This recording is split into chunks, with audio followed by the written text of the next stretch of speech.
Hey, greetings. It's Patrick from Have Cheetah Will View, and I'm actually hosting the show tonight. Welcome to the House of Horrors. That's right.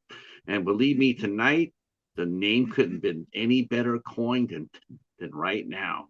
Welcome to the House of Horrors. I know you're expecting to see Steven and the mighty Echo Zero. Echo Zero has a family obligation, and our good friend Steven is sicker than a dog. So the call to the bullpen was activated, and here I am. All right. That's what we do here. We come in there and help our friends out, and I'm glad to do that tonight for episode 125. 125. Tonight's guest will be a young rising actor and director and screenwriter. Doug Post Jr. will be on with us shortly. Uh, and yeah, we're going to be talking about this is my type of show. When Steven told me who he's going to have on the show tonight, I was sitting there going like, wow, I felt bad for him because this is the type of show I've been after him to do for a while, and then he finally got the guest for this show, and then he gets sick. But I love this type of show when you get a young actor just starting out on their journey, and you don't know what to expect. They're just making their first steps, filming their first roles, getting ready for their first project to come out. It's going to be amazing. It's going to be an amazing discussion. So we'll be talking to Doug here shortly.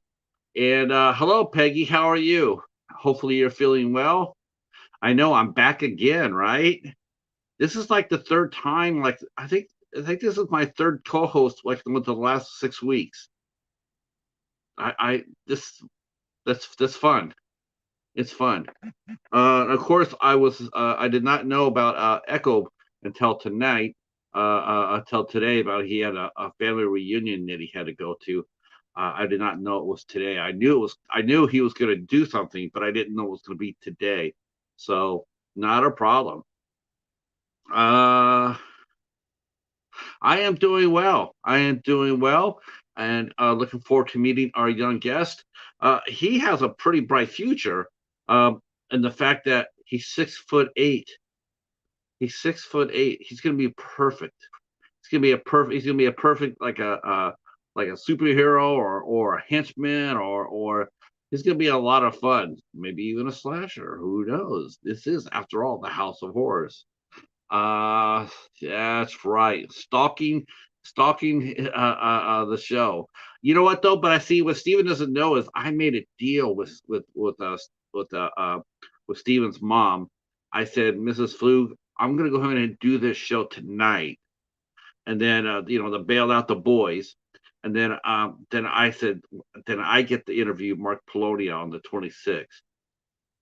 But then Peggy pointed out that it would be a 30-second show because Mark would come in and see it's me, give me the bird, kick me in the sack, and then leave. So, uh, no, actually, that is going to be the interview of the summer. I'll tell you that right now. As far as the House of Horrors goes, the big show, August 26th. After chasing after this man for 2 years, now you know how I felt when I was told you before Stephen, when I was trying to get Jennifer Nagel for 2 years to come onto the show. Now you understand what I meant about chasing after it. It's a Grail guest, like uh, uh, so now you finally got Mark Polonia to come onto your show, and for an interview. That's gonna be really exciting. Super, super pumped up for that show coming out 2 weeks from tonight, 8 o'clock Eastern time. Um, the House of Horrors welcomes in Mark Polonia from the mighty Polonia Brothers Empire. All right. Oh, and I guess in October or September, I can actually mention this too, that we will see a return of another guest that was next is it next week? I think it is next week. The return of Steve Brzezinski will be here. Steve Brzezinski, who was the writer director of all the Meowie Christmas movies. That's right. That's right. Hey, Waffles. Waffles in the house. Glad he's back. Glad he's back. Uh, so next week, Steve Rinzinski, him and of course his lovely wife Eileen, um, they're the ones that created the Meowing movies, and also they just completed Carousel 3, their trilogy featuring Duke, the best looking goddamn unicorn ever. He will come back for his next chapter. Um, I heard rumblings that it could be his last movie. I hope not, because I love Duke. I think Duke is a great character, and I hope that the third one comes out and kicks ass, and we get to see Duke yet again.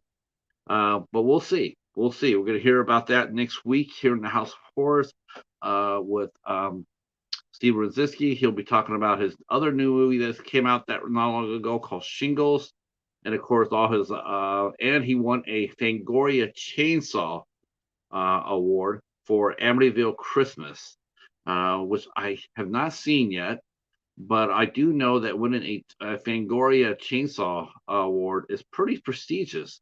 Actually, it really is. I remember when the magazine during its heyday underneath Chris Alexander, man, that was they had. I mean, it was a little commercially, but they still stay true to their roots.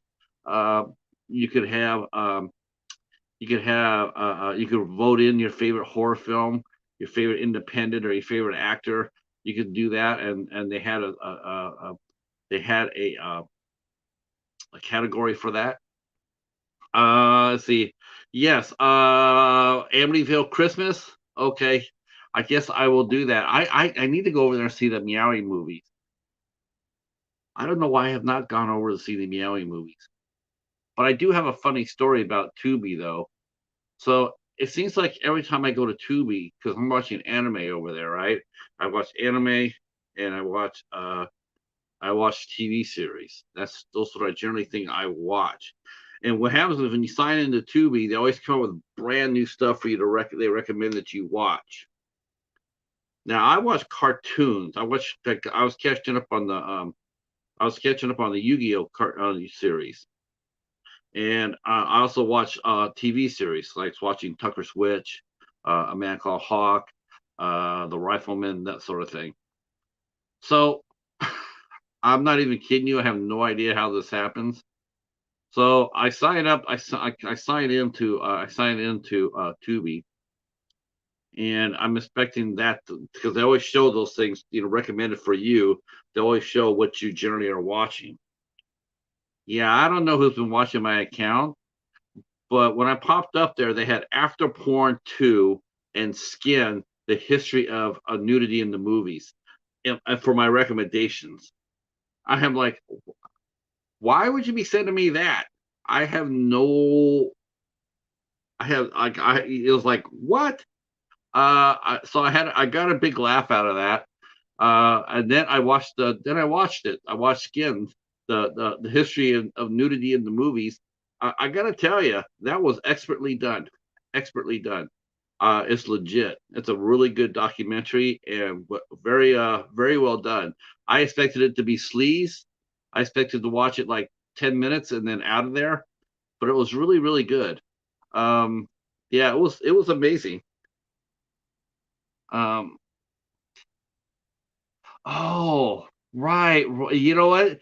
That could be it. I mean, because they did have that movie in it, Steven.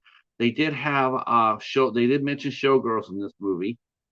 Yeah, and they had all the actors in it. They had all the actors in it, and they had all the clips from the movies. I mean, it was almost like, I want to say it was like a studio project, so to speak. Most of the stars that were involved in that were in the movie, so it was really well done. So, but it was still, when you're going up there expecting to see Yu-Gi-Oh! GX, and then you're getting that. So, yeah. See, Hobbs is here. The Man Called Magoo. That's coming from the man who owns Gary's Film Emporium. That's right. And the guy who also tried to foist on the Unfamiliar on me. Hey, I'm going to send you the Unfamiliar. Hey, that sounds like a great movie. Did you like it? Yeah. tonight, later on, 24 hours later. Yeah, the Unfamiliar, that's some bullshit. Good old Hobbs. All right. Yeah, and I was watching this playlist today about Family Video. Somebody commented on a comment about my ISC collection, said he had a really great collection, and it was funny because it got me thinking about Family Video because that's where I built it up at. So I went over there and I watched the playlist again. If you guys have not seen that, if you guys have not seen the playlist for House Horrors Family Video, highly recommend it. It's not that long. It's 11 episodes. They're about 8 minutes apiece, but it's a really nice slice of physical media history. And I saw that Genshin Ninja had mentioned something that I saw on Mid Level Media's channel, and that was he mentioned it over in Mr. Dan and Horror's Hall video just right before we went up live, and that is whew, this is a really surprise, but it looks like Disney is getting out of the physical media game in Australia. From what I'm hearing, the last movie that they're going to release over there is going to be Guardians of the Galaxy 3. And then anything left on the shelf, once it's gone, it's gone. That's it. They're not gonna do it. Um, and I just read this today, that Walmart might be taking over the distributing of all DVDs and Blu-rays. They might be taking over the distro for everybody. As far as like the major studios go, not your boutiques, not your Kino Lorber's or Vinegar Syndrome or anything like that, but all the Universal or Paramount or Warner Brothers, all within brick and mortar stores. They might be taking it out. They might be taking it over. Uh, Walmart pretty much is almost the last brick and mortar store to carry physical media. Um, it all depends which section of the country you're at, if your Best Buy is still carrying physical media or not. Um, all I got to say about that is there's two things you could do as physical media collectors. There's two things you can do. Actually, there's three things because um, our guest Jessica Cameron, who was on Eight Questions with, she mentioned this during our interview that she mentioned that what fans could do is buy physical media from the people who make it when you're at conventions. That's one way. Get an autographed copy of the movie. That's one way.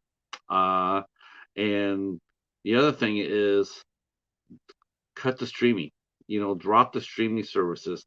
The more people, if you could drop it, that and more people did drop it, it would encourage people to buy more physical media. And three is actually right Walmart, right Target, right Best Buy, and tell them that, hey, I'm coming to your stores because this is it. This is why I'm coming to your stores. Um, I'll be honest with you. I don't go to Target anymore. I have no reason to. I have Myers right up the street from me. I go there. Everything that I could get at Target, the first thing I always did when I went to Target was I always went to the movie section. And now they don't have movies anymore, so I don't go. There's no reason to. Um, Myers still holds on. They still they're still selling physical media. I know Walmart is still selling it, though they have cut their space allotment for the movies. And Stephen can back me up on that. Um, they've cut it by 20%. Now I'm not sure if that's a rolling 20%, like they cut it 20% like 3 years ago, then 20% 2 years ago, then 20% of that, last year, or just 20% in general. Yeah. So unless we start asking for it, like writing letters to Walmart,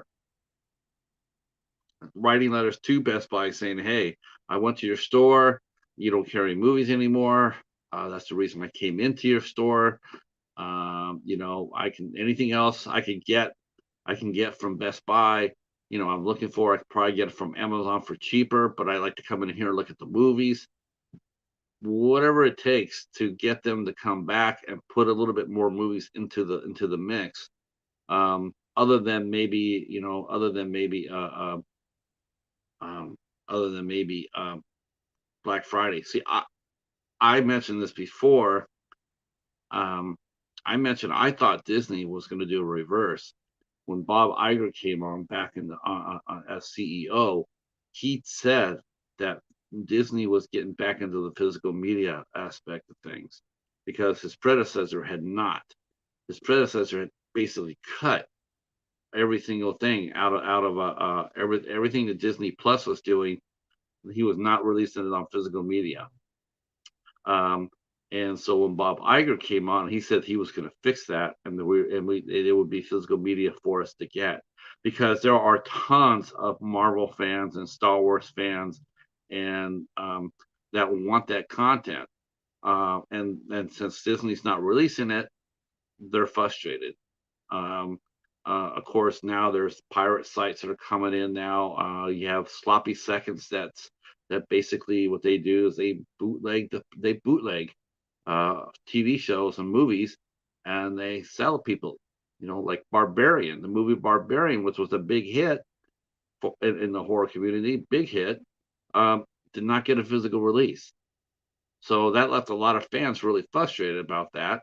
And so uh, they went to sloppy seconds, and now they're buying bootlegs of it. I've seen several people show off their haul videos, and they're showing that they got a copy of Barbarian from sloppy seconds. But we thought that Disney was going to get back into it. I was expecting them to get back into it on Black Friday in a big way. I thought they'd be rolling out a big program saying, "Hey, we're coming back. We're gonna be doing some and we're gonna be doing some releases." Let's see. Let's see. Our chat. I'm not sure where our guest is at. Our guest should have been here 20 minutes ago, so I don't know where he's at. So I will keep this. I'll keep the party going. Um, Steven is too sick to come up to talk, so it's just going to be me tonight. I know, not very exciting, but we'll keep it going because the House of Horrors is celebrating episode 125. Um, I've been really impressed. I've been really impressed. I'm sure a lot of you guys have too, with the rise of the house. A lot of great shows have been coming on to the House of Horrors lately. A lot of great guests. Just and Adding Echo to the mix, Echo Zero, has really elevated the show tremendously, and really happy to see that. I know Stephen works his ass off as far as getting guests, and I'm glad to see all that hard work is paying off. Um, there will be a return. Like I said, there'll be the return of Steve Brzezinski next week. And I'm not sure if it's just going to be Steve or if it's going to be Steve and Eileen. I don't know. Hopefully both. If not, Steve is fine. And the thing about Steve Brzezinski that really makes him stand out, not only is he a fine filmmaker, he really is. He's a fine filmmaker. He's made one of the most popular films in our community in the Carousel series. Um, but he also works for Disney and for Make a Wish. He dresses up as almost like a cosplayer. He dresses up in costume and he goes visits sick kids or teenagers and their favorite superheroes. He gives back. He'll fly all over the country. Hey, you want to meet Spider-Man? Steve will pony up. He'll dress and he'll head on over there and he'll entertain. He'll make somebody's life a little better. Bring a little excitement. Uh, yes, Peggy. Yes, Stephen has that. Yes, he has. his lineup list is excellent, and I gotta agree with that. All right, I just got word that our guest is here. So please welcome I our uh, guest, I Doug uh, Post Jr. I overslept. Someone wanted to watch. Was it Brawl with Vince Vaughn? You overslept, huh? Yeah, she's like, let's watch the movie Brawl. I'm like, do we have to? And I'm like, it's like okay, well, fine, that's fine.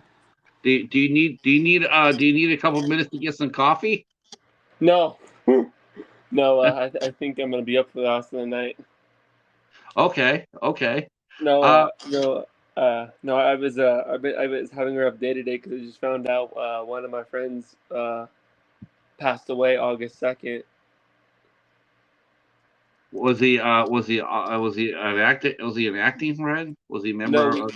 no, we used to work a job together at Lowe's, Okay. and found out something happened to him, and I just now found out he just passed away on August 2nd. I was like, so I was like, you gotta be kidding me. Kind of ideal. Like you just found this out today? Yeah, Ooh, not that's good. not Are good at you all. okay for tonight? Yeah. Okay, okay. Well, definitely. Yeah, I know that's not an easy thing to do to come out there and Oh be no. to be interviewed right when you hear about a friend passing. Oh, definitely. Um, yeah, sorry about your loss of your friend. Yeah, you're no, it's okay. I don't know if I know what's his name. I know Steven and I were talking about. I don't know if he did anything because I know he said he was gonna put like pictures of him on here, but I don't know if he's got a chance to. Steven is actually, as you know, he's pretty sick today. So Oh, yeah, I'm not really. That's why you got me. But I do know he'll make that happen for you. speaking Um, of that, just gotta make sure. yeah, Oh, he'll get to soon. Okay. yeah. Um, So I was looking at Steven had mentioned that he mentioned that he just says, hey, you're gonna be talking to Doug tonight, Doug Post Jr. And I looked at I looked at your IMDb page, and I told Steven, I says, man, this is the perfect type of guest to get, um, because there's something really cool about getting an actor or director or an actress or screenwriter that's just starting out on their career. There's something to be said about that. I mean, a lot of people, when you do a show like this, people always expect you to get a big name or a big celebrity guest, and somebody with a lot of credits and a lot of roles and stuff like that. But I always found out that interviewing people who are just starting out on their career, I find it to be just as much fun interviewing them as an established actor. right. I just do. I think it's a lot of fun Well, because it you was just so take. it was so weird and how it even happened because the way it happened for me was I was looking for a copy of Crazy Fat Ethel. Because there's of course the original, Criminally Insane, and then there's a Crazy Fat Ethel, which was a remake in 2016. And I was like, let's see if the guy's on Facebook. And when we became friends on Facebook, he sent me a copy of Crazy Fat Ethel. I liked it so much. I messaged him. I was like, I go appreciate it. You did a really good job. Me and him clicked, right then and there. We became best friends. We talked a lot. And then what was it? Not long ago, uh, before early morning call, we go.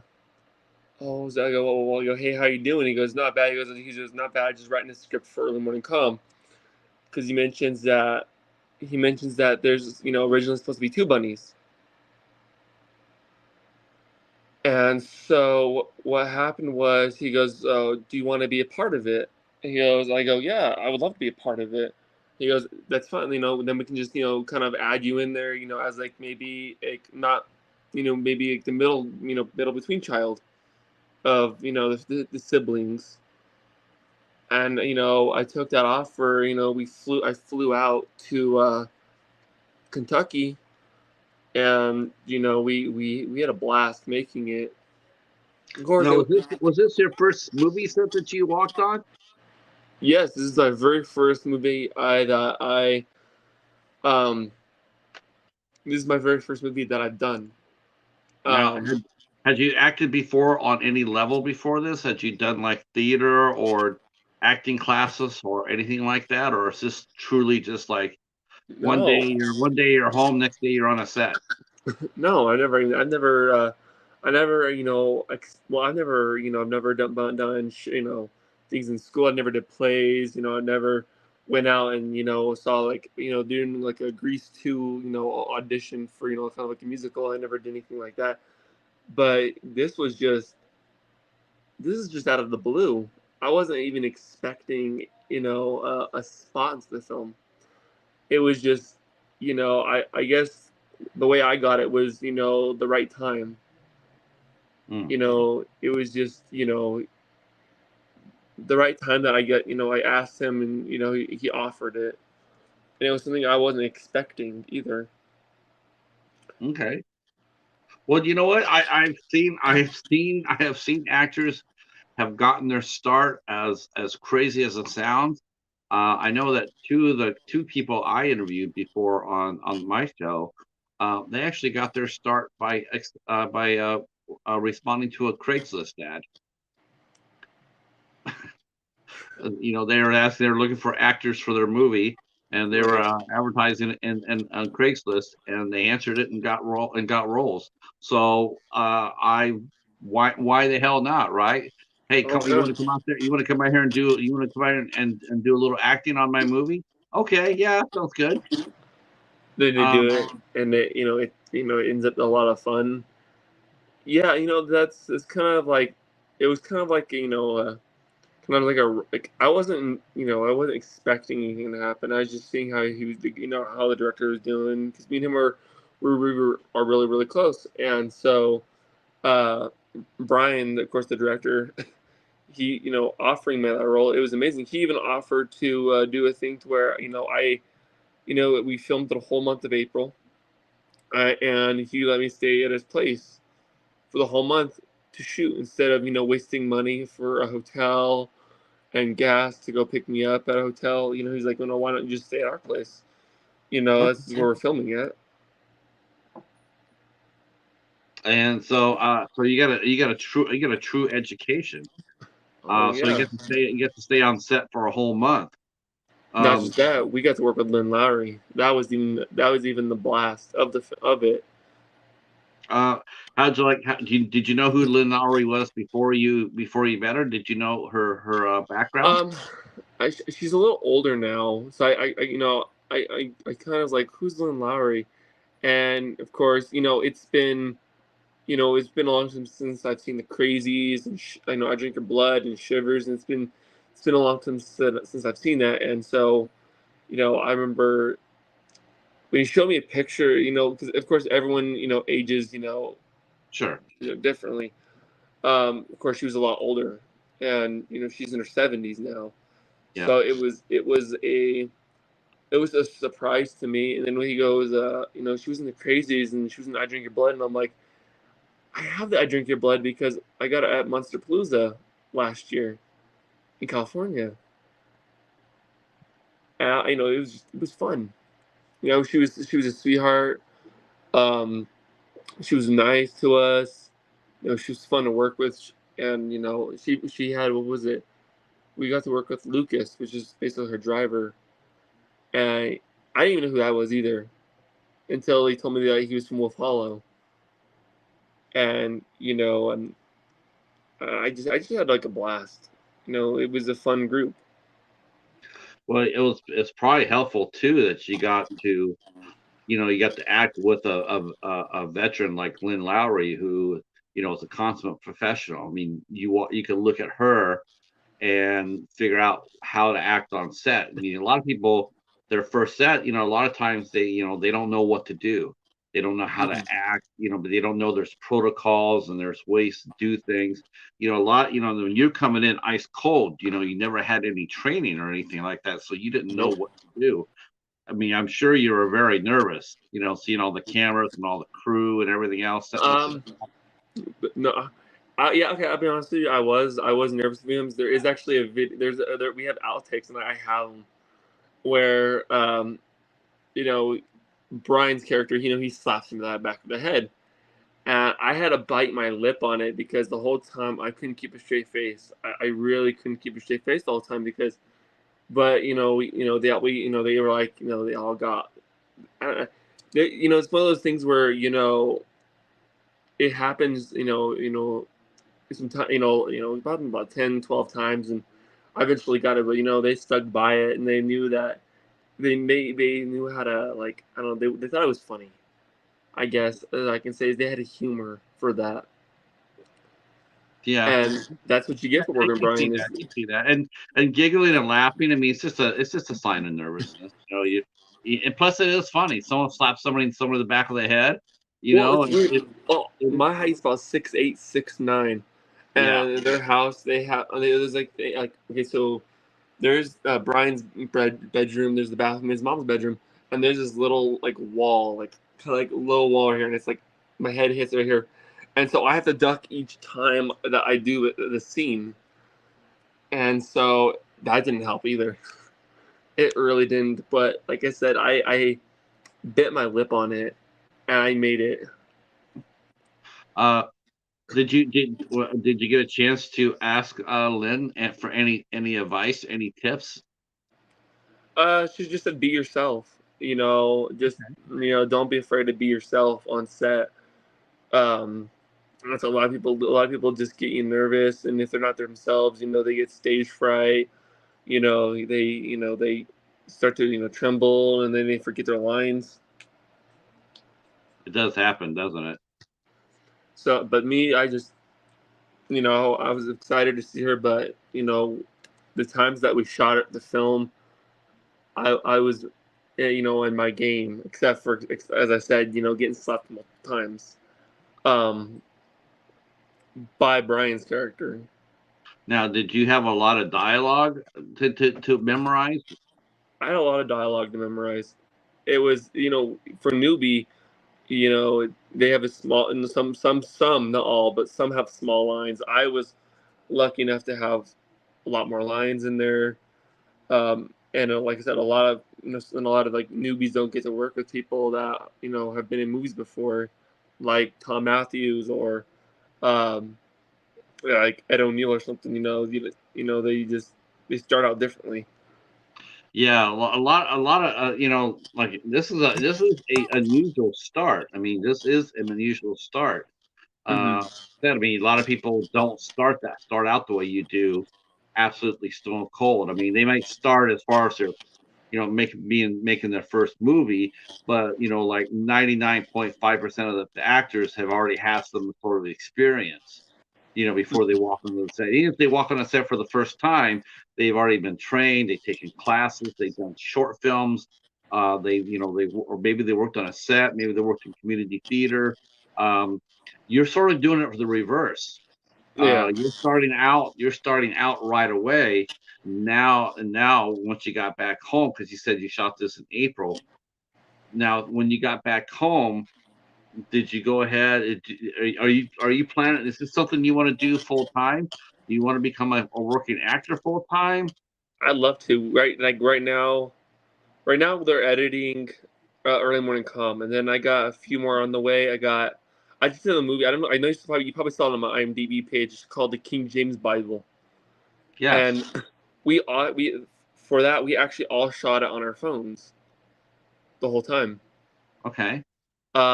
But then I got another one coming up called Crazy Fat Ethel 2. So And, huh? no, no, go ahead. Crazy Fat Ethel too. Yeah, so we're doing a second one. Um, and I'm trying to see if we can do it because he wants to make me a character named Nick, after Nick Millard, who directed the original Criminally Insane in the 70s, who passed away I think it was a few years after was it Crazy Fat Ethel, the first one came out. So he wants to name your character after the direct. That's a nice homage.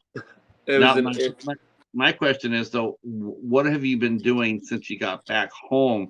Have you been going to any classes? Have you because if you're gonna actually do there's a funny thing about it because after I got home, which is back around in May 1st. May I was relaxing at first because I honestly I don't mind traveling, but I hate flying. There's no, especially when you're sitting next to a crying baby and the plane's just sitting there like on the ground for a while, and I'm sitting there and I'm just like let's take a few days off because when we shot Early Morning Calm there was a lot happening, a lot. And I'm not just talking about good things. There's a lot of bad things that's happened on set of Early Morning Calm too, as well. So, I was taking a big of a breather for that one, and it took me a while. And then in May 8th, I actually moved again. I moved from Colorado because I'm from Colorado to New Mexico. And I've been here for a while now, and I'm waiting there to see what's happening because I know I'm bringing up when is Crazy Fat Ethel ready. The second one. where at New Mexico are you close? Are you close to Albuquerque or La Cruces? I'm in Gallup, Gallup. Okay, been there. and so I'm sitting here waiting. It sucks because there's not a lot of there's not a lot of movie deals in Gallup. It's mostly in like Albuquerque or in different parts of New Mexico, but nothing really much in Gallup. But I'm waiting for that one person to respond because like I said, I would travel. I would go and I would I like to travel. I'm closer to Arizona, Okay. and to was it of course Albuquerque. Um, so I'm waiting for that like deal breaker to come out and be like, hey, are you ready for your next role? I'm like, I'll be like, yeah, I'm ready. Throw it at me. Are you gonna how big is Gallup now? I mean, I haven't been out there in years, so how big is it now? Is it a pretty big town? Not if you not it's not bad. I just hate the distance of a lot of things. Like it's 12 minutes to a Walmart, and I have two choices to take: the highway to Walmart or train tracks. But the problem with the train tracks is you're not guaranteed. If you get there, you don't know whether or not there's going to be trains stalled over there or not. Now, what made you move down to Gallup? I mean, Um, what was the reason to move there from Colorado? family issues. Oh, okay. Okay. Uh, Not really my, you know, parents, but it's mostly my grandparents. Um, we've been having, I've been having issues with them for some time now, and I moved down here. I found out things that make me never want to move back ever again. Uh, but We um, don't need to share that. It's not our business. oh yeah, Uh, no, you're good. No, I'm trying to think, but I decided to take a next step in my life, and so I'm deciding to move again, but not stay. We're not staying in the U.S. because I decided, um, because we're making. Apparently, it's hard to explain. Um, let's just say that we're looking at moving out of the U.S. Um, on some of the things that we've got. that's gonna be A big change. yeah. Well, if you move out of state, I mean, how are you gonna pursue your career? Um, Probably most likely traveling. I So like I told you, I like to travel a lot. okay. So the Uh, acting thing is just for right now, and then maybe you come back and maybe you'll pick it up later. because right now that's the plan is to, because like I said, I don't know when Crazy Fat Asshole 2 is going to be out. You know, right now he's not worried about it because right now he's worried about getting that one thing done with Early Morning Calm. And so, you know, it might not be until next year is when that movie's going to come out anyways, the Crazy Fat Asshole 2. Because then I also go Gaily Forward, which is not really a horror movie, but it's more like the problems of like the LGBTQ community. Gays are going against, trans are going against. That's one of the films that we're working on as well. Are you comfortable working in that environment? Yeah, I can actually say yeah. It's new for me, of course. It's new, but I have an open mind of why not? Give it a try. And when Brian, he's funny. He brightens up my day. When we were doing Early Morning Comic, because like I said, there was a lot of bad issues going on behind the scenes of Early Morning Comic that not a lot of people Oh know my about. God. Welcome to the world of indie filmmaking, Doug. I mean, it's you learn a lot. Oh yeah, It can be it can be really tough, isn't it? I mean, it's not easy. Uh, yeah, you got reliability issues, dependability issues. In fact, we've had guests on who we've had directors on uh, who've lost their two leads. In yeah. fact, who lost their two leads. In fact, I think that's a Steve Rosinski story where he was filming a movie and both his leads bailed out on him during the last week. And and we've heard about you know crew members haven't shown up, cinematographers haven't shown up. Indie filmmaking is a sheer adventure. It is a Oh labor yeah. for sure. I mean, you're there because you want to really be there. Right. I love being there. It was actually it was a really good, like I said, it's a really good experience, especially for your friend. Brian wanted to make it to where, of course, it's not going to be the best, but being my first time, he wanted to make it kind of like, a fun experience for me for my first time. He's like, well, why, this is Doug's first film. Why don't we make a good experience for him? Why not go out there and be like, okay, let's show him, something new, and working with Brian and working with, of course, the other Doug, it was fun. It was a blast. Of course, we had issues to where we had to replace a few actresses as well, as you said, but it didn't stop. Brian is one of those guys. Like we had issues because we were supposed to find a car before it could be 85 to 1950s, and we had an issue with that because we didn't know anyone that collected old cars. Right. And I go, Brian, don't worry about it. We will figure something out. And he goes, I know. He goes, I know. He stresses, which it happens. Where You where know, where where were you? What city were you shooting in? Were you shooting in Colorado?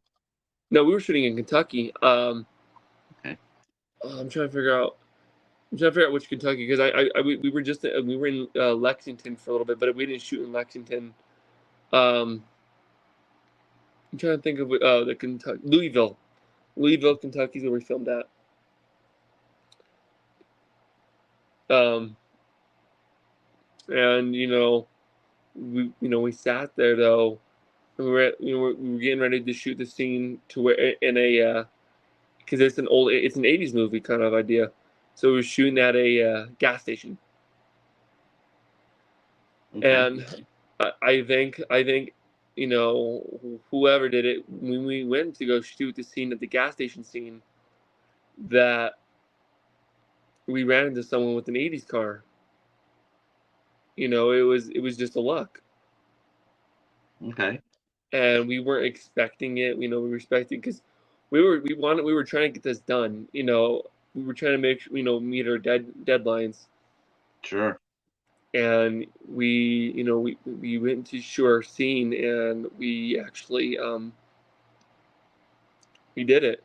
We had a few incidences though that wouldn't shock you, but um, like we had a scene where a girl was she had a belt around her neck. She was on a tree because we were shooting a tree scene, and she slipped and fell and almost passed out.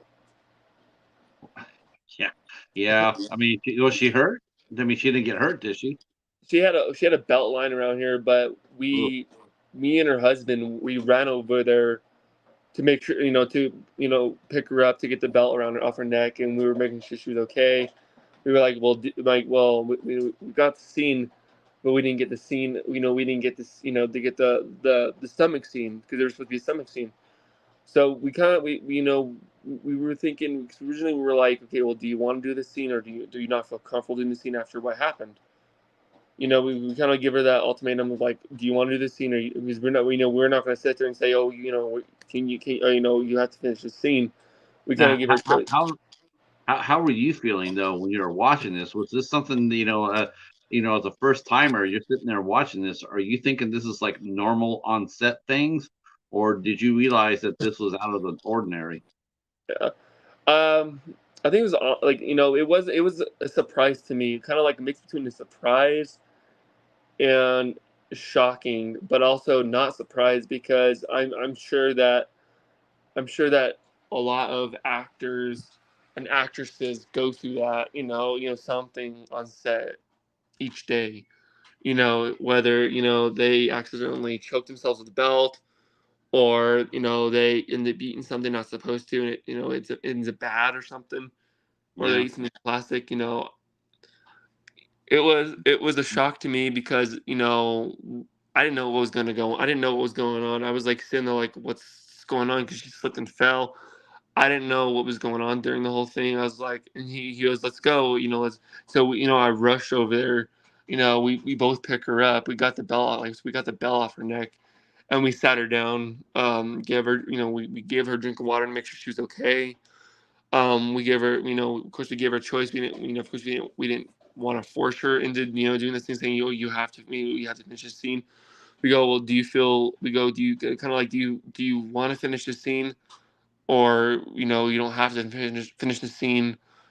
um and she was like, let's finish the scene up.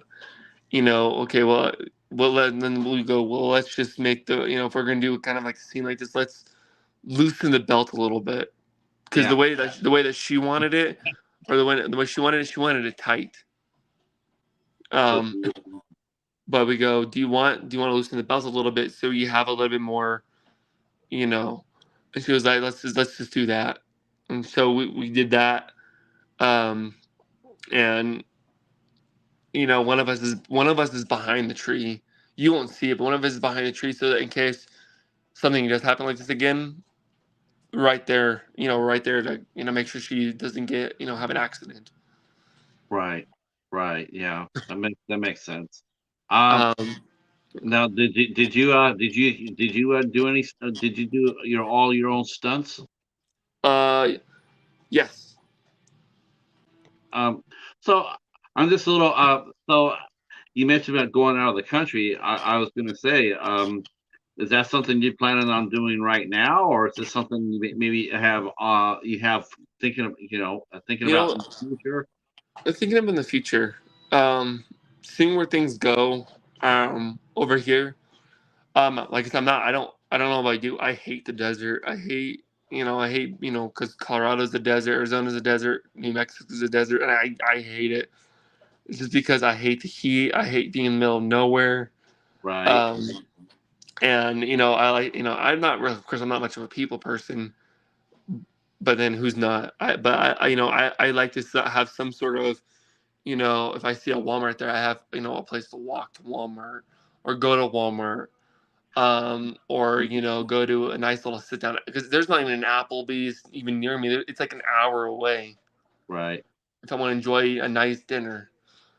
But um, you know, I was like, why not? Because I want to move. I want to move overseas, and because when I used to go to college, we used to have foreigners come in there. We used to have a bunch of people come in from different countries in our college because I took a negotiation class, and each of them introduced themselves. You know, we had one from Japan, Korea. We had one from Ireland, and you know they'd come in and they would talk about their country. Oh, so it was that must have been fun. Oh, it was a blast. I see.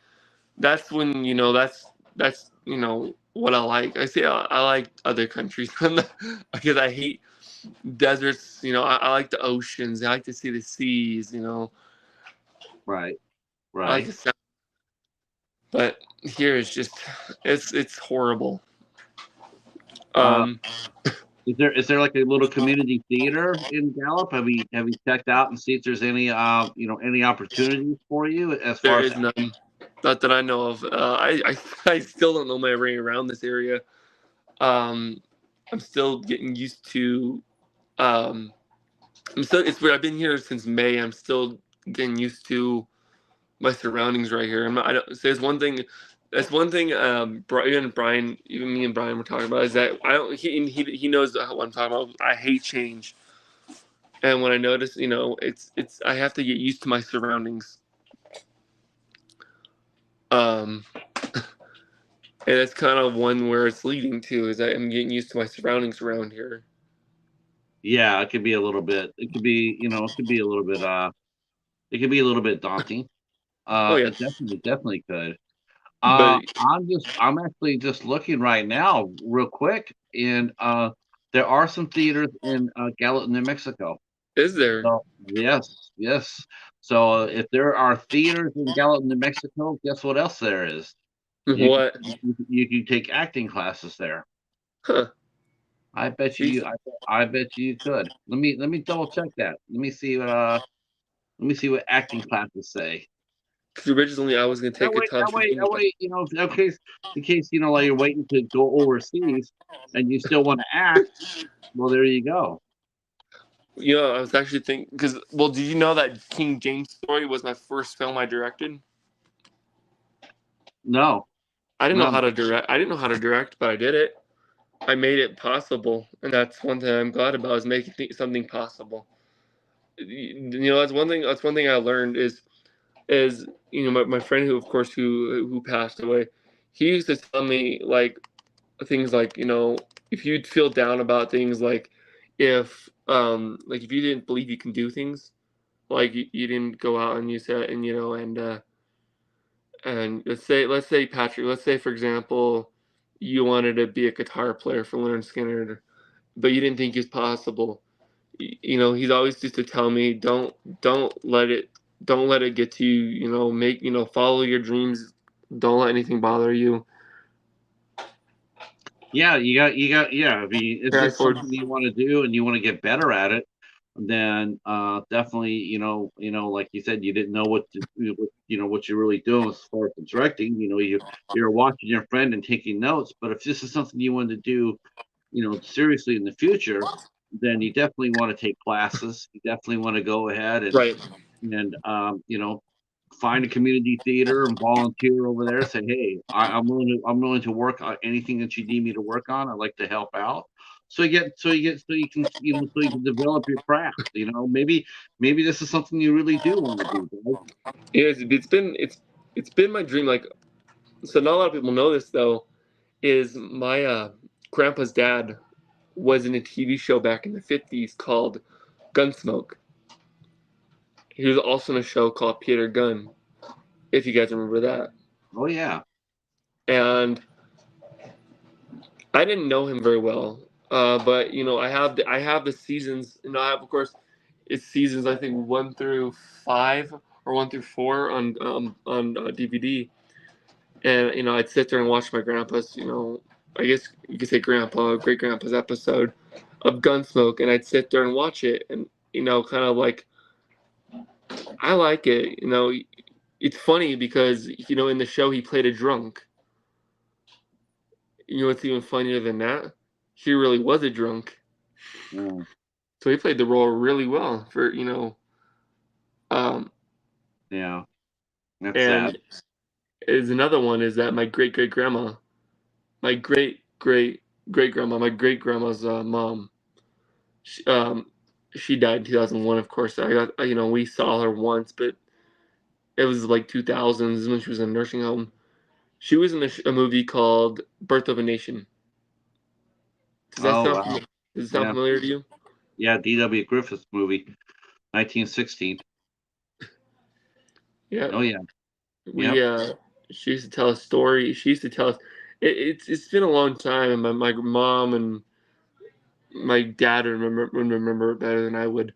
But she used to tell stories about kind of what it was like working with D.W. Griffith, Derby Griffiths. Sorry, you'll hear yelling in the background.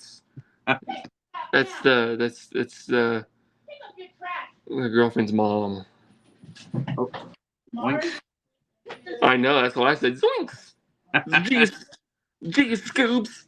It's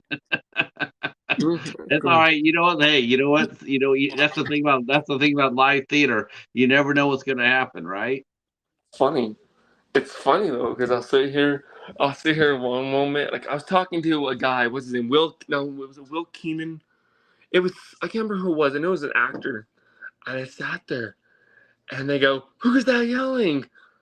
I go, "That's my girlfriend's mom." And so he starts laughing. I'm like, "Yeah, no kidding. That's what I have to do. That's what I have to live with." Well, though, that's what makes life interesting, right? You just never know. You never, just look at it this way. You can take that experience you're getting right now, and you could use that you could use that for your acting. It's funny. Yeah. You know who this reminds me of? Do you remember a movie in the 80s? I think it was 80s or 80s. No, it was 90s. Do you remember a movie in the 90s called "Don't Tell Mom the Babysitter's Dead"? Yes. She Yeah. reminds me of she reminds me of Big Grandma in that movie. Well, She's always yelling. I see. Yeah, it does seem like moms do that, right? It's like they have two levels of voice. They have loud and louder. But I think that's part of being a mom, though. I think they have normal voices until they have that first child, and then it becomes loud and then louder. I You don't know, know. it was funny. I had an urge to go up to her and say, "Hey, Mom, would you buy me a nice TV?" She'd be like, "I don't have any money, but isn't that what Mom stands for? Made of money." You know that because I used to see it on Facebook a while. I'm like, I see made of money, Mom. Isn't that Oh, what right, this? yeah. What do you think? Do you think I'm made of money? Yeah, we heard that one too. Um, did you, as far as your acting goes, I mean, did you think that that would ever happen for you? Had you always wanted to be an actor? I mean, you're 6'8". Did everybody think that you were going to play basketball? Yes. It's been a lot. I'm sitting there just like I'm sure he's gonna ask me at some point in that context, do I play basketball? No, actually, I did soccer for a while, but All right. I wasn't this height. I did soccer when I was about 12 years old. It was which is weird because so when my parents got divorced in 2007, and I didn't know what I wanted to do at the time because I didn't know anything about acting. I didn't know what to do. So I went, I just, we ended up moving to Pueblo West in Colorado, and of course, I went to, I eventually graduated high school, but there was a time in the high school where I was gonna write a kind of like a small, kind of like a script for like a war kind of movie, but I was like, I started writing. I'm like, I didn't think of anything about funds at the time. How would I fund this? You know, will I be able to fund this? And Well, so, I'm sure your director friend. I'm sure he probably told you all sorts of fun stories, Brian, dude, about funding. oh, trust me a lot. I was the one that also helped. I was the one that I told I was thinking about it, for a while. I was like, if I could, because I was the one that funded Early Morning Calm, I helped, get, donations for Early Morning Calm. I'm sitting there like, if I could do that, I wonder if I could do that for any other film, but I was kind of thinking it would have to pique the people's interest, if I write something about Coco Melon or something, do you really think adults are going to watch the Coco Melon? Which one? Which one? What's it called? Coco Million? It's a baby show. Okay. No, No, I haven't heard that one. oh, it's but if I had to come up with something, I kind of think of I kind of try to come up with some sort of idea to kind of catch the audience because I know clowns are a big thing. Yeah, clowns are huge. Do clowns scare you? No, they don't. Yeah. That's my arm.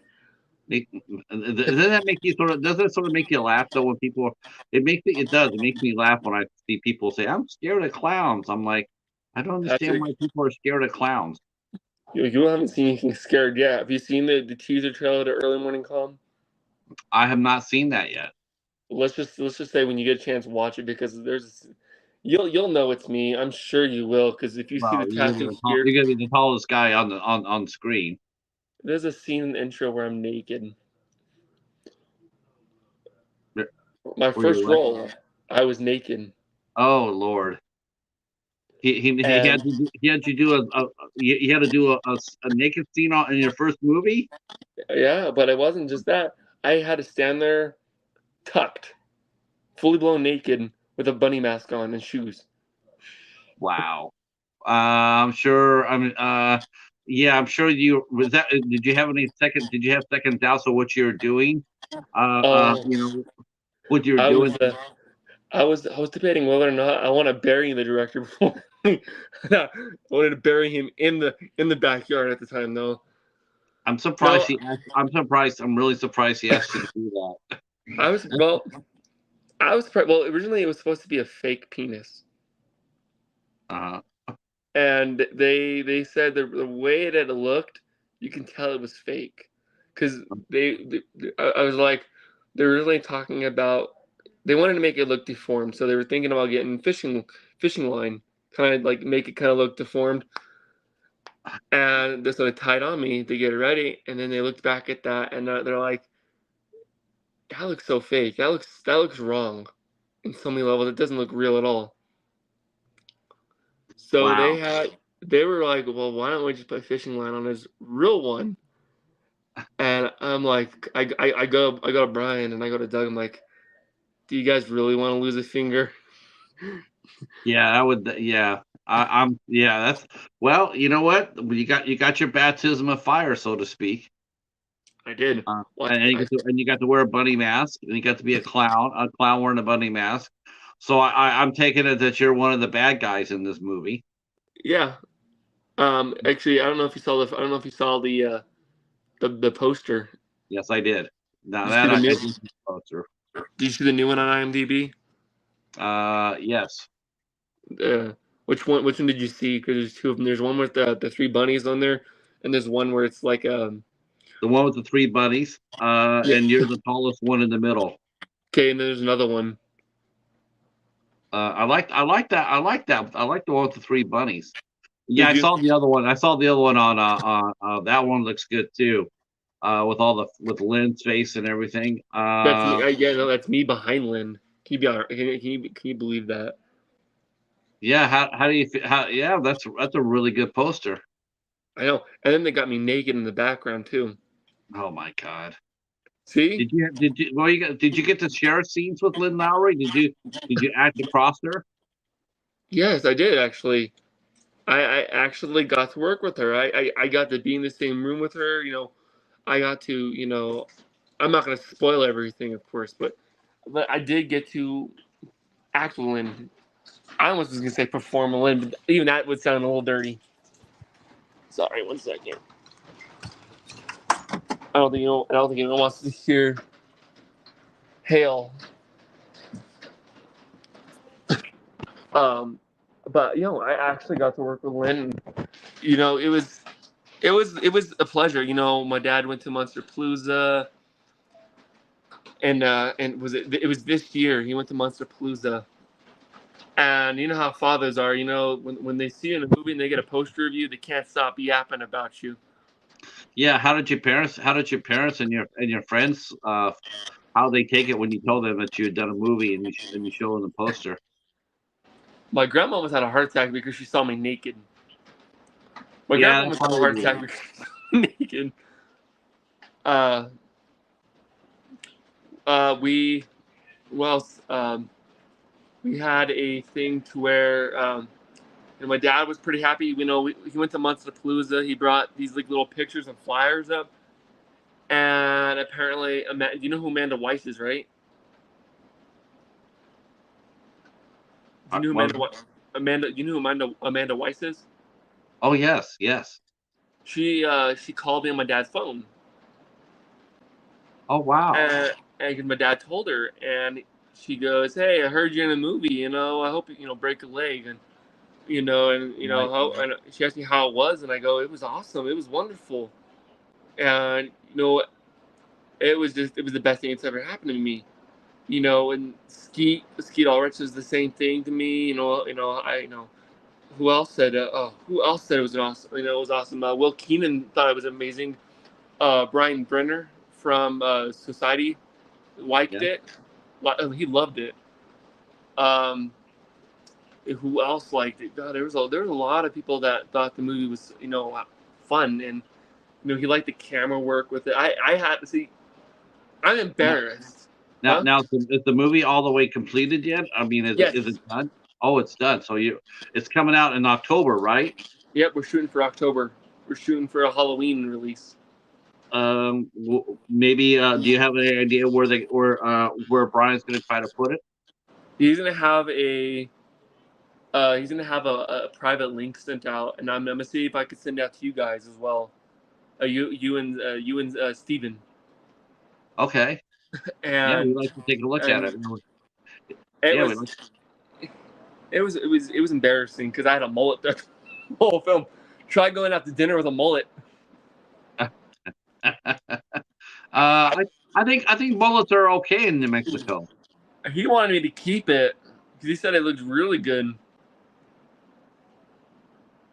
He said it looked phenomenal in the film. I was like a little surprised. I go, you really want me to use this? Let me see if I can find it real quick. I wanted to show you this. Thought I sent it to. I thought I sent it to Matt. Of course, I can't turn the camera around, but Steven, I met Steve. I randomly added Steven for. I don't know what the hell I added him for. No, I kind of read on his bio a little bit. He does podcasts, and like I said, me and Steven clicked. Is this your first press that you've done? No, this is my second. You What know a guy was, named Kevin Nicholson? I think pronouncing his last name right. don't know who Kevin Nicholson is. Is He was he the huh? is he also a YouTuber? He Yeah, I guess you can say that, but he does the Blood and Grimm show. Okay. Okay. And he was my first one I did. You're my second one. Originally I was gonna get Brian on here as well, but Brian's a little bit busy. I kind of called him. I called him a chicken because I'm like, why? Why do you want to join? You running away? It's ironic. I I think didn't. some directors are shy though, believe it or not. He's not shy. Trust me. Oh, you cannot believe how not shy this little. He's a little shit sometimes. Like when I mean little shit, he's a holy mackerel. I honestly never. A lot of people have a bad experience with directors. I told Brian this. I go because he cracked up laughing on this. I go, Brian. I never knew you were gay. And he goes, really? He's just laughing about it. I'm like, yeah. I go, you sound straighter than the arrow. And he was just like, he got a kick out of it. And we used to go shopping together. We go. He goes, hey Doug, let's go to Walmart together. And I'm like, yeah. I'm like, sure, why not? And he goes up to this lady. And he goes to his lady. He goes, "Mama, I want candy."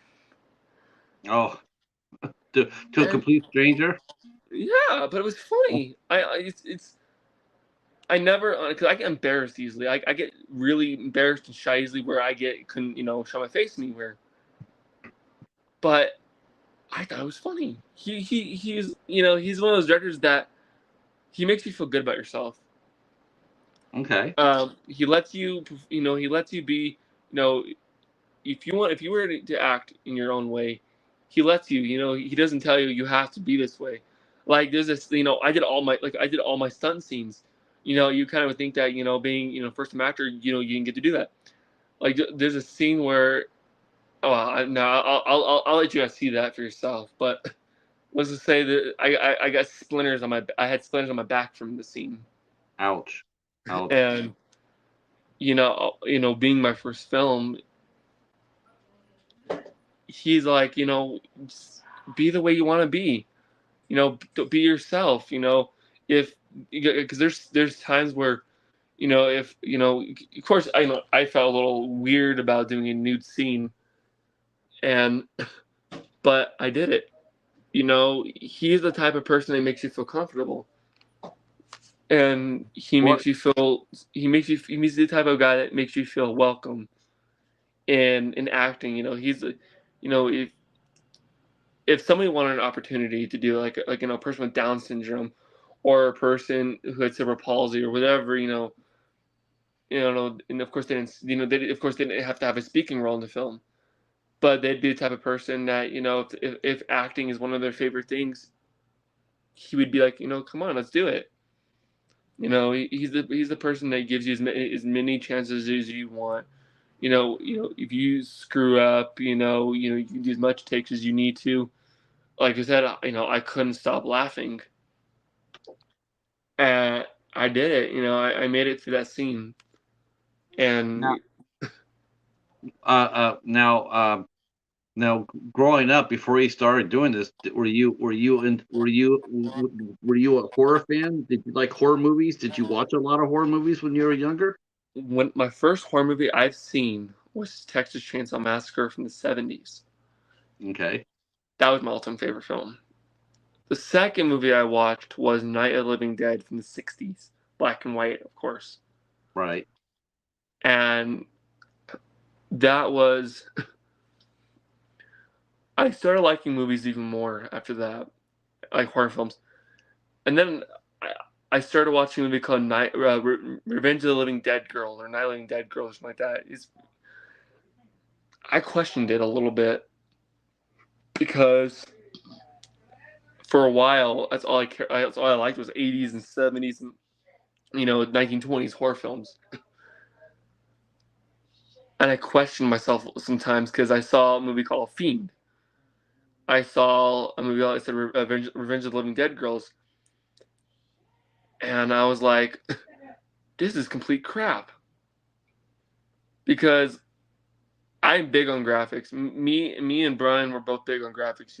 We both can't handle CGI graphics to where if somebody gets shot in a movie or bitten and blood splurts out, it just disappears in midair.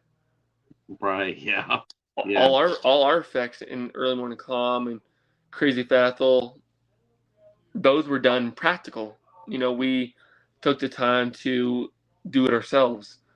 Um, the whole intestine scene and like I did.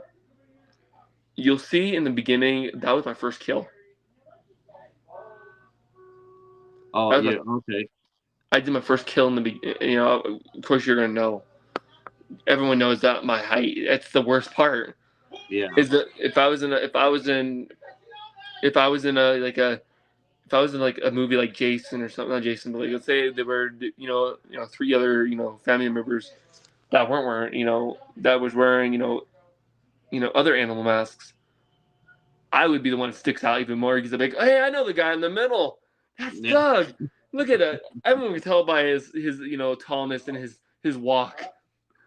That's all right though. Though people will see you both as Doug, but they'll also see you as your character. I mean, that's what people go to the movies for. They don't go there to sit there and say it's Doug. They go there to be part of the story. So I Right. don't. I think you'll get a few times like that. When the people see it the first time, you might get a few people saying, "Hey, it's Doug." But I think for the most part, though, I think it's just going to be people are going to look to be scared. Or they're going to be look to be frightened. That's what There's, they like. That's what I love about horror film.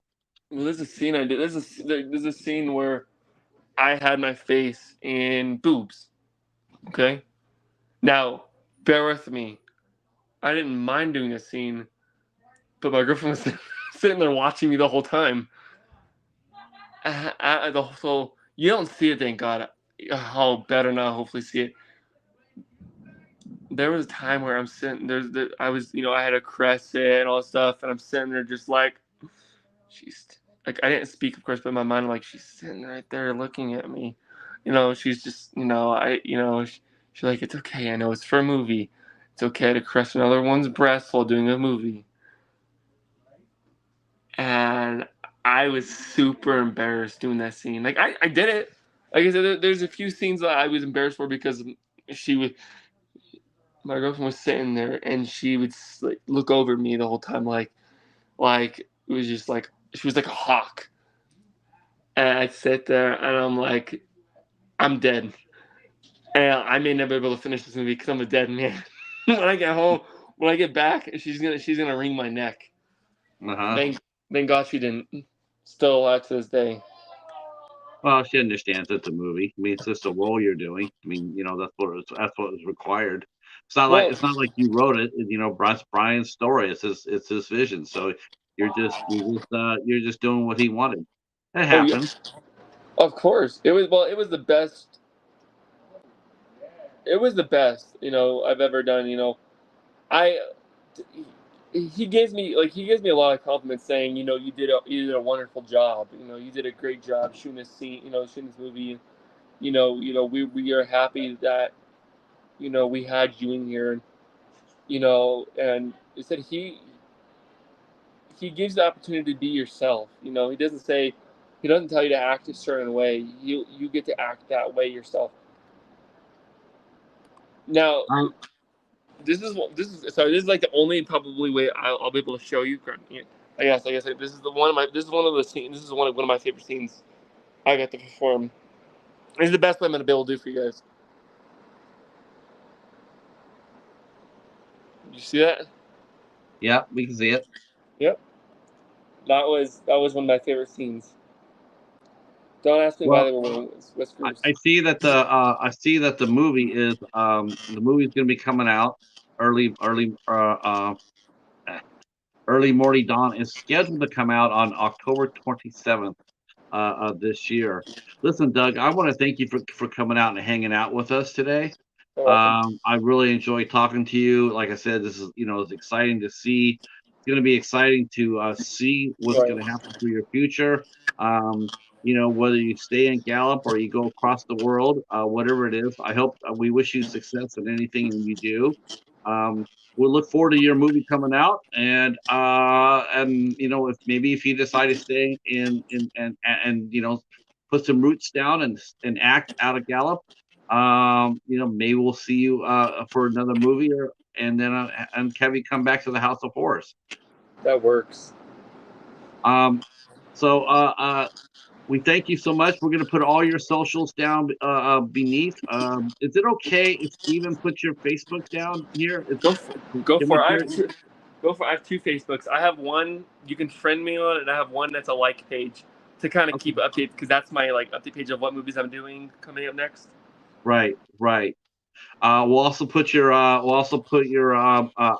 IMDb page down as well. And if you want to go over there and like Doug's work, we encourage people to do so. And yeah, But whatever you do, guys, if you want to act, don't give up. Don't give it up. Just do it. Just whatever crap's in your way, just push it to the side and keep going. that's right. That's right. All right, boys and girls, we're going to say goodbye to Douglas, and we will hopefully see you down the line. And like I said, we'll wish you the very best of luck. And thank you for being a guest tonight. Oh, you're welcome. All right, we'll see you soon. See you soon. Bye. All right, Doug Post, young actor Doug Post, coming up and hanging out with us here on the House of Horrors. All right. We are not done here on the House of Horrors. We are still rocking and rolling. We will be talking a little horror trivia. I guess we're acting horror trivia. Um, I'm just gonna bring up my list of IFC movies. I'm gonna have you guys answer a question about IFC movies, so I know that none of you guys will win anything because you guys don't watch IFC movies. So, Steven says he's got some. He says he's got some horror questions. Um, he's gonna be typing out the questions in the chat. I will be reading the questions and then we do have some codes that we're going to be giving away. I don't know what movies. I know that him and Echo combined on this, but I'm not sure which movies are he's going to be sharing or giving out. But we're going to go ahead and do some horror trivia. How do you want to do this, Stephen? Do you just want to type in the question in the chat? And then I'll read it, and then we'll just see who can answer the question first, and then give them a code out. All right. Let's see. I want to do something here. We were talking about this before Doug got here, but we can go back to it. All right.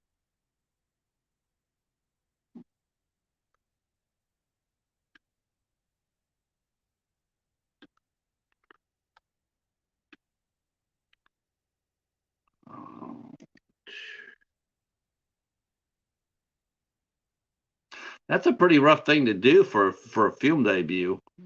To get naked for your first date for your first film. That's different.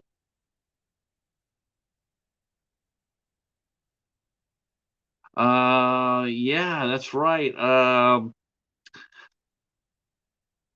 I saw that. I saw the poster for Malcolm. Let's see. Let's see. Oh, okay. So we got some. Okay, so we got codes to the movie 65, starring Adam Driver, the first Purge, and Evil Dead Rise. Okay, so we got a digital copy of Evil Dead Rise, and one of the Conjuring films. I'm not sure which Conjuring film it is. I do know they're doing a Conjuring 4 that's wrapping up. I think it's going to be wrapping up soon. I'm not sure if Patrick Wilson's directing it or not. I've been seeing early reviews from the Demeter, the last voyage of the Demeter, and so far I've heard nothing but good things about it. It's directed by Andre Overdahl, who directed The Autopsy of Jane Doe, which is an IFC midnight film. Now you just know I had to fix that in. I know. See. Oh, a set of all three Conjuring films. Okay, that is a very nice present. Mm-hmm. Now, what if now there's there a digital copy for Constance oh Lord have mercy, Consecration? Also the new Resident Evil movie. Wow, okay. We will let Steven handle the questions. Steven's gonna be typing in the questions. Let's see. Oh, I wanted to say thanks for Rob and the Mighty Ice Lord for coming in and hanging out with us too. I think the Ice Lord says he's going to be doing a night circle tonight after our show here over on the Ice Lord's channel. I am the Ice Lord, and he'll be doing a since there's no psychobabble tonight. He will be doing a night circle of fun tonight. Oh, and Hotel Transylvania 3. Okay. So there's going to be a lot of films that I think what we'll do is just basically whoever answers the questions first, will get their first crack at whatever digital copy that they want. And yeah, I think that'll be fine. That'll be fine, including the whole 3 movie set of The Conjuring. Now, which is really ironical about this too, boys and girls, is the fact that we're offering digital copies. And right before the interview, we were talking about how to physical, how to get physical copy going, physical media. But now we're doing digital copies. I don't know how that works, but it does work. Uh, Thanks, Rob. Thank you. Let's see. The Ice Lord is now working on the Ninth Circle of fun. Steven, whatever you feel like you want to go ahead and start dropping some horror questions. Then Rob and the Ice Lord, and if Hobbs is still here, um, your mom will probably end up winning the Conjuring one, right? Oh, okay. Ooh, okay. What is widely considered the first horror movie made? I'm gonna say The Apprentice with Donald Trump. That's my answer. That's I don't know if that's the right answer, but I'm gonna go with that one. Um, just I don't know where that came from. I'm blaming Wes. Uh, what is widely considered to be the first horror movie ever made? Wow, that is actually a really good question. I have no idea. I have no idea. Um, yeah. Wow. But again, if I did, I can't answer it because I can't win. Um, I don't know. I don't know. Now I'm really curious about that. That's a good question, Stephen. I have no idea. What is widely considered to be the first horror movie made? I guess if I was gonna guess, but I know I'm wrong, but I would sit there. God, I want to say, you know what? Now that I think about this, I want to say it's a vampire movie. I want to say it's a vampire movie, but I don't think that's right. I don't think that's right. My guess would be King Kong. That'd be my guess, but that's just my guess. I don't know if it's right or wrong. Does anybody in the chat have any ideas about this question? Hopefully, does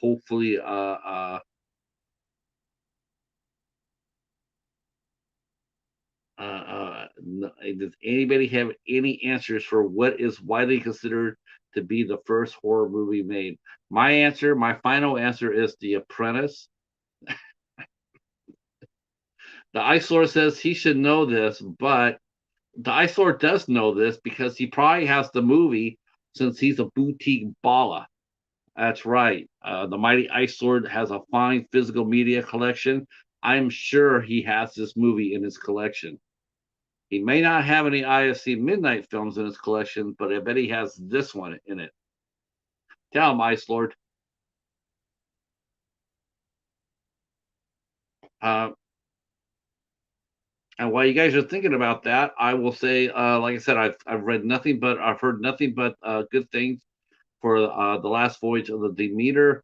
Of course, as we know, that is the ship that Dracula was on. That was transporting him from Transylvania to England. Let's see. The Ice Lord says Metropolis. That's a good guess. Yeah, that's a good guess. Okay. And Steven just said nope. Sorry, but you still rule Ice Lord.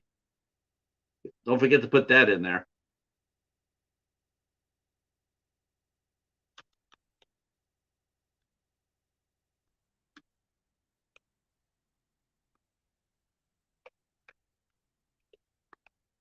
There. Okay, how about dropping off a hint, Steven? drop off a hint about this movie, about the first horror movie ever made.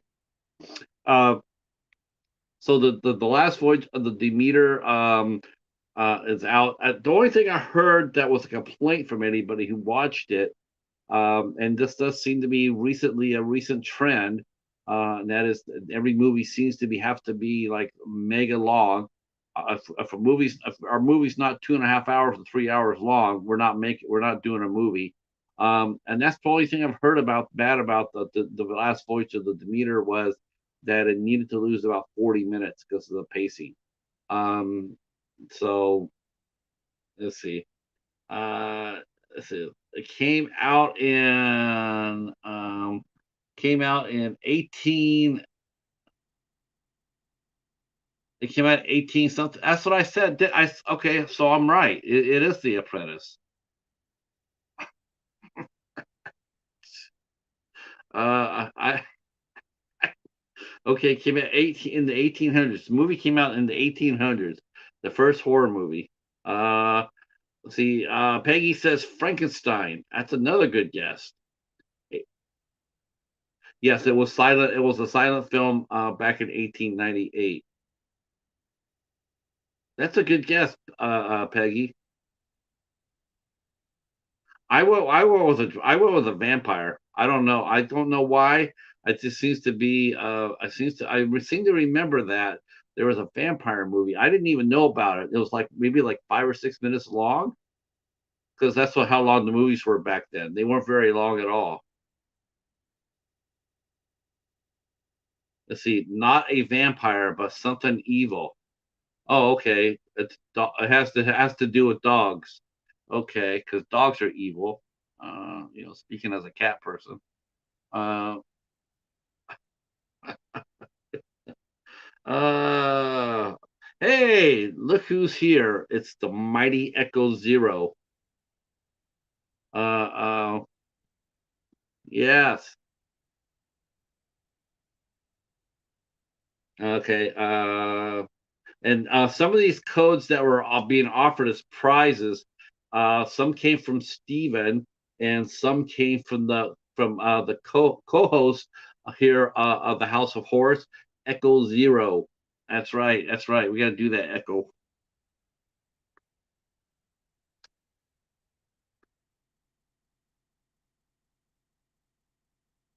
Let's see. He just got home, but he is worn out and he is limping around. Echo, I'm feeling your pain, brother. I'm feeling your pain. Trust me.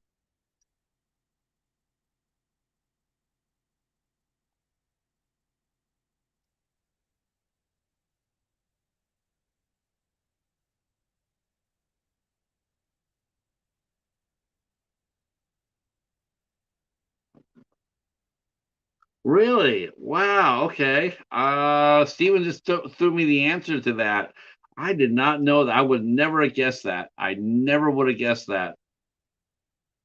Okay. I got the answer to the film. I will give another clue. I will give a clue. I will give a clue. The movie's name is the name of a Ty West film. The movie's title, the 1898 movie, has the same title as a Ty West movie. Go. All right, this will be easy. Ty West. It's okay. I gave a good hint. That's right. That's right. Now we'll see. Now we'll see the fur fly. We will see the fur fly.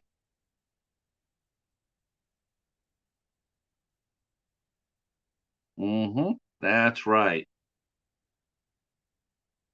The name of the movie. It's not a remake. It's not a reimagining, but it has the same name as a Ty West movie. And then whoever answers it first, between Rob, Peggy, and the Mighty Ice Lord, and if Hobbs is here, of course, yeah, I expect Hobbs to win. Hobbs might not even be here, but he'll still end up winning. Yeah, well, you'll get a first opportunity to get a digital code off the prizes that Echo and Steven have offered. That's a great hint. How could you guys not know that? I gave you guys a great hint.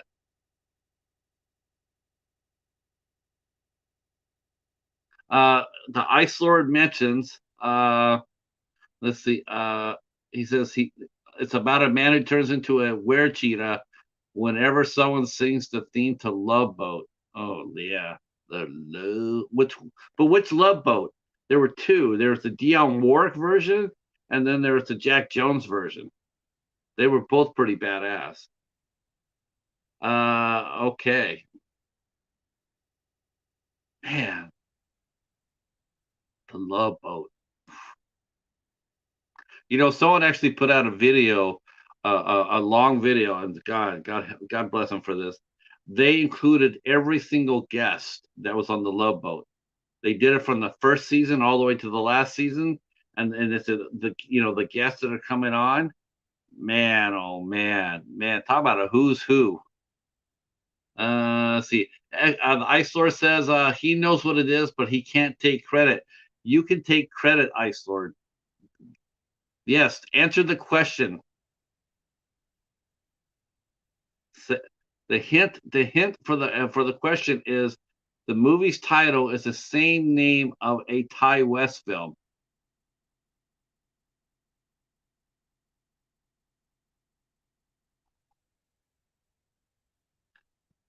Wes, the mighty Ice Lord, comes through with House of the Devil.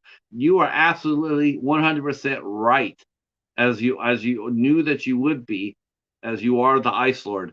So, do you have a choice of some digital codes if you wish to get them, and that is the Conjuring. There's a 3 movie pack of the Conjuring. There's Evil Dead Rise. There's 65. Let's see.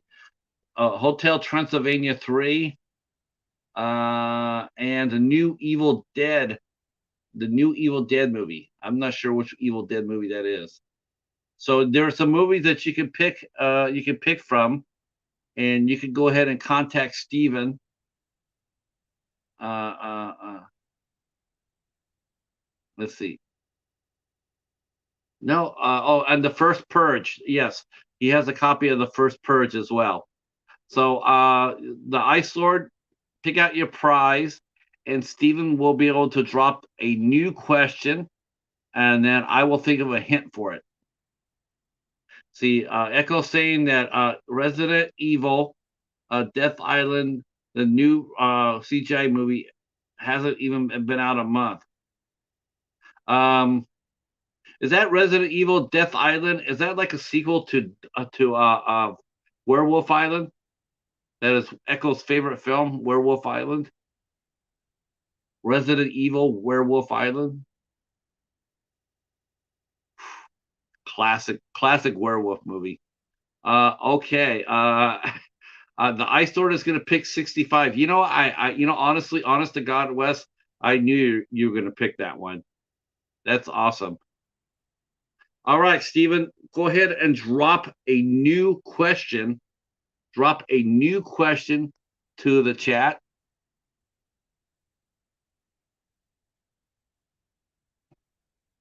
We should have gave away a copy of Werewolf Island. If we would have advertised that we were giving away a copy of that, we probably would have had a full house.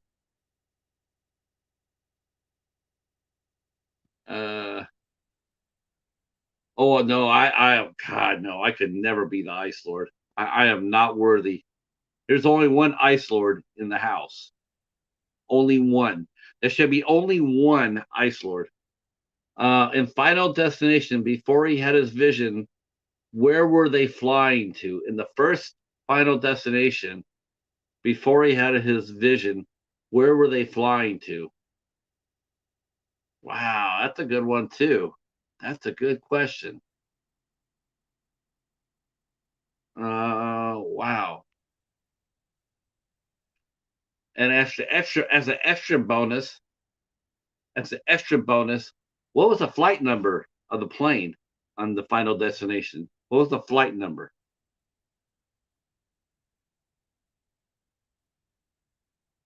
So, where were they flying to, and what was the flight number of the plane that they're flying to?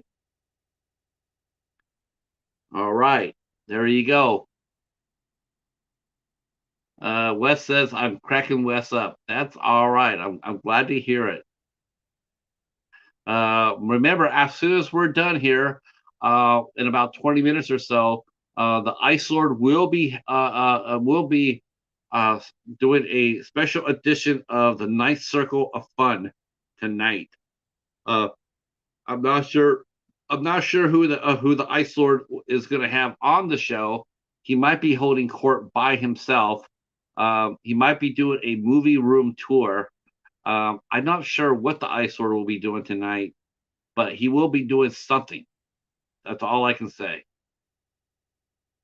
See, the Ice Lord says the first one is like the only one I've seen too, and I still can't remember either answer. All right, all right. But you know what? I do know that you know that. Oh, how about this? How about this for a special bonus? If you can throw this, I'll throw something into it too. If you get this, you win 2 movies. If you get this, here we go, right? So, where were they flying to in the first Final Destination? What was the flight number of the plane? And which star of the series have I talked to? I interviewed someone from the Final Destination series. Who did I interview from the series? What was the plane's number? And where were they flying to? If you answer that, you can win 2 movies. All right. Rob's Vintage Video will be there as on the Ninth Circle of Fun tonight. There will not be any tat tat tonight, right? No tat tat tonight, right? All right. No tat tat on the Ninth Circle.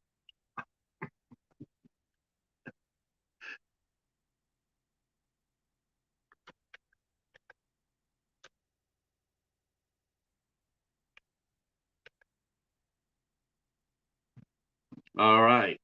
All right. So there we go.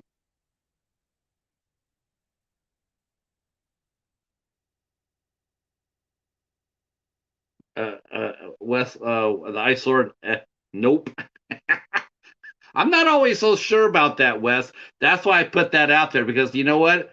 I would not be not I would never be not surprised with who you have on the Ninth Circle because you will talk to this to anybody at any time. So I mean, yeah, but no tat tat. All right. So far we got the Ice Lord and we have Rob's from Rob's Vintage Video. Okay, does anybody have the answer to Steven's question? There will be tats. Shit. But not tat tat. Because then we would have to call it the Nice Circle of Crazy. And no, we don't need crazy tonight. We need the Nice Circle of Fun. We'll see if Wes calls it the Nice Circle of Fun. Okay.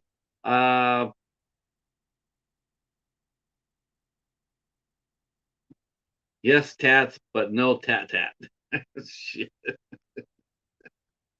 All right. Does anybody have the answer?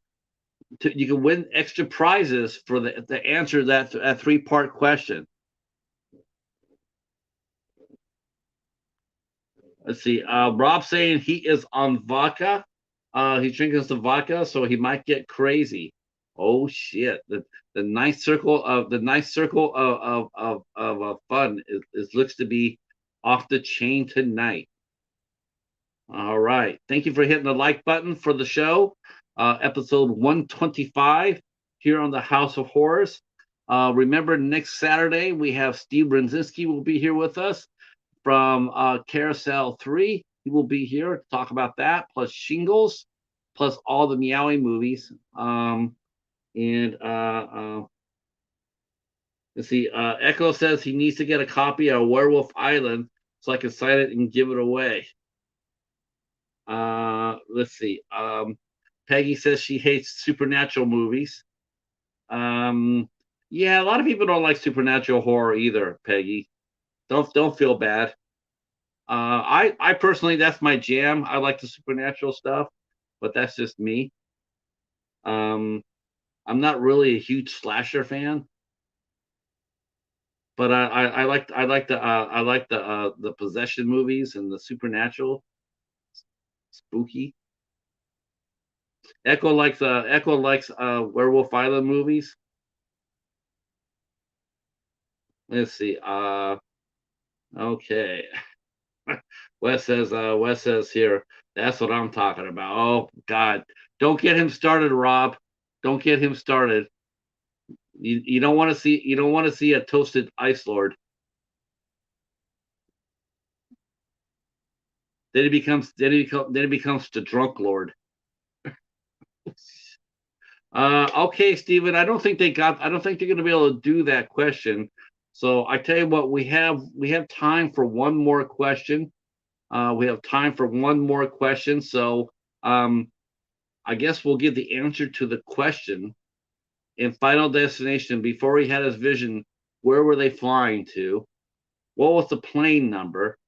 And what was the who? What guest? What member of the franchise did popped up on 8 Questions with? Uh,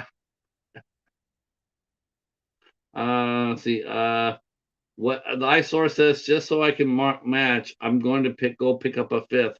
No, you don't need to do that, crazy Ice Lord. You don't need to do that. Yes, Paris is where they are going. I do believe the flight number was 181 was the flight number. And I'm going to let Steven tell you who I interviewed because he watches all my shows faithfully.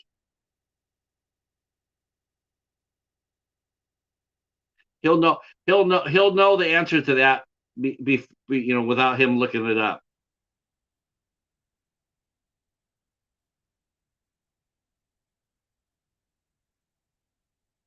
There you go. He's the man. That's right.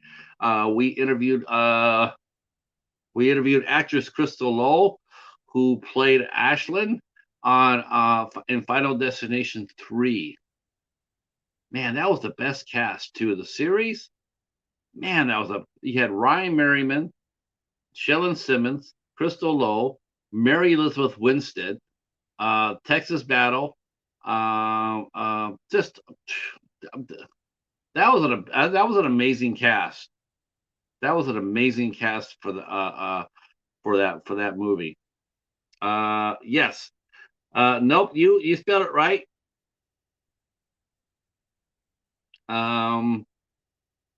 So, but yes. All right. We have time for one more question.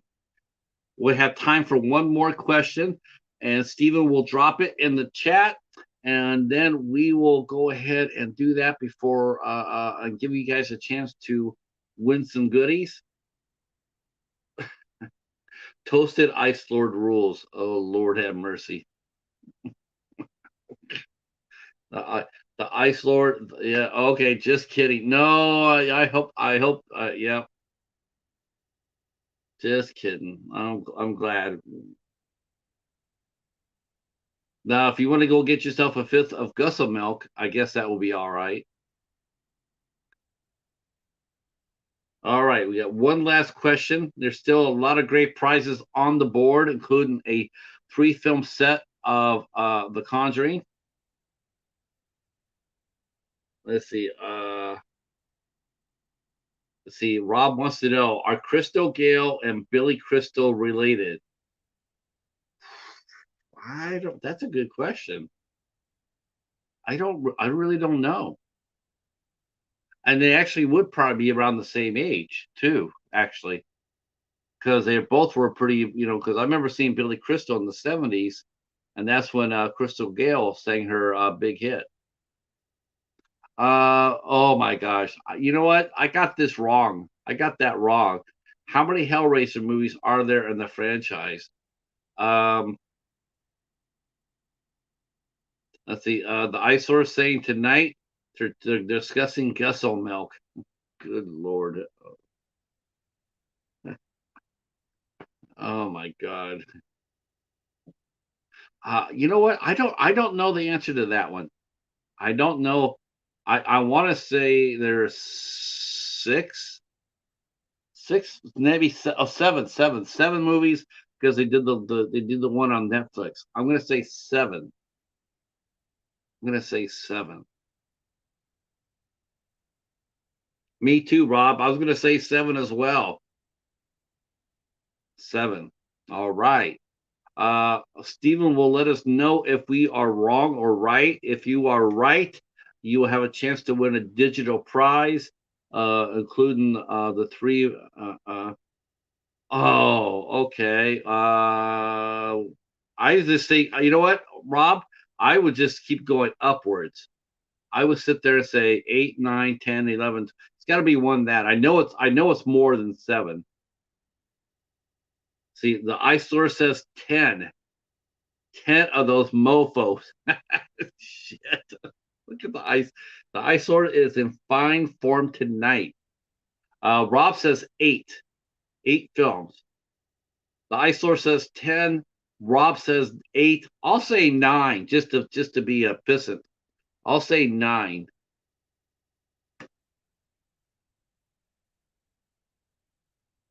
Let's see. All wrong, but close. Oh my God. The Ice Lord, really? Wow. But close. Let's see. I don't even remember, but I have them all. 11. Rob says 11. Rob says 11. Rob wins. He wins. All right. Wow, Rob, there are a lot of fun movies that you can pick from. There's a lot of fun movies you can pick from. You can pick from the Conjuring series, Transylvania 3, Evil Dead Rise, um, a signed copy of Werewolf Island by Echo.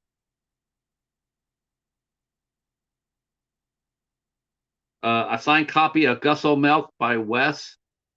I would pick that one myself.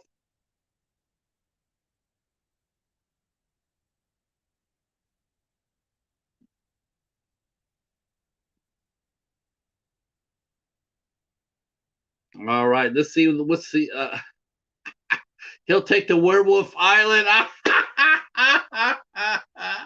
Oh shit, Echo. There you go, buddy. You gotta find a copy of Werewolf Island, sign it, and send it to Rob. All right, all right. Werewolf Island will keep you at the edge of your seat. Uh, well, you know what? You'll have to find a copy. You'll have to find a copy, Echo.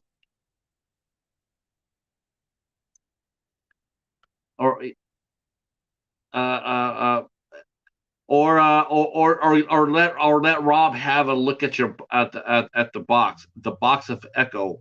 Echo has a box of Echo. Um,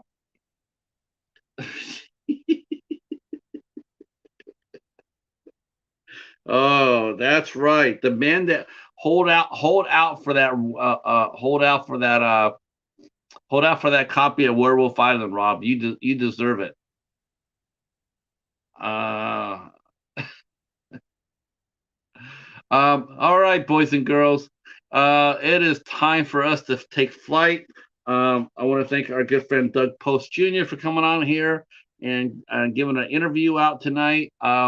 Echo and Steven will be back next Saturday for Steve Brzezinski on the 19th. And then the big show of the summer on August 26th at 8 o'clock here on the House of Horrors. The boys will be welcoming in the mighty Mark Polonia. Wow, it's going to be a great show. Please tell your friends about that one. That if you're a Wild Eye fan, if you claim to be a Wild Eye fan, you will not want to miss this show. with Steven and Echo. All right, that's it for us. Thank you so much. We'll see you soon. Peace.